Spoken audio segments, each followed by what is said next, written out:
वालेकुम वरहमतुल्लाहि वबरकातुहू। मेरे भाई एक दूसरी वीडियो के साथ आप लोगों की खिदमत में हाजिर हूँ। तो मेरी वैक्सीनेशन आज हुई थी। तो लोग कहते हैं कि यार जिसको वैक्सीनेशन हो जाए, तो जहाँ पर वैक्सीनेशन हो जाती है वहाँ पर अगर आप बल्ब रखें तो वहाँ पर वो रोशन हो जाएगा। तो मेरे पास एक ठीक ठाक बल्ब है, आप लोग देख सकते हैं। तो इसको मैं यहाँ पर रखता हूँ। तो जिस तरह भी आप लोग देख रहे हैं कि कोई भी यहाँ पर जो है वो रोशनी नहीं जल रही है। और कोई कहेगा कि यार ये तो बड़ा बल्ब है, जो एनर्जी सेवर है उसको आप ट्राई करें। तो मेरे पास एनर्जी सेवर भी है, ये आप लोगों के सामने है।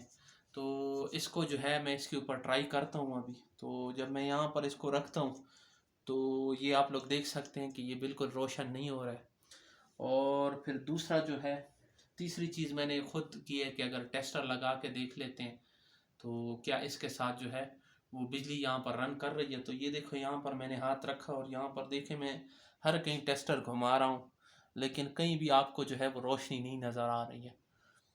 तो यहाँ पर आप लोग देख रहे हैं कि यहाँ पर ये जो है बिल्कुल ही नहीं हो रहा है। दूसरी तरफ तो ये मैंने तीनों चीज़ें आप लोगों को करके बता दी हैं। तो अभी इसको मैं सॉकेट में भी डाल के और वहाँ पर भी आपको चेक करके देता हूँ। तो ये मेरे पास टेस्टर है, मैं आप सबको दिखाता चलूँ कि ये देखिए यहाँ पर अभी लाइट जल रही है, आप लोग देख पा रहे हैं। ठीक है, अब इसी को ही मैं उठा के यहाँ पर रख देता हूँ।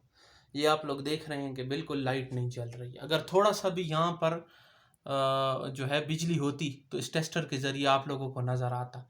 लेकिन मेरे भाइयों ये सच्चाई है, रियलिटी है कि अगर थोड़ी सी भी करंट होती तो यहाँ पर पास हो रही। तो कोई भी कोरोना वैक्सीन लगाने से ना आप बिजली घर बनते हैं और ना ही आपका बदन जो है वो मकनातीस बन जाता है या आयरन बन जाता है।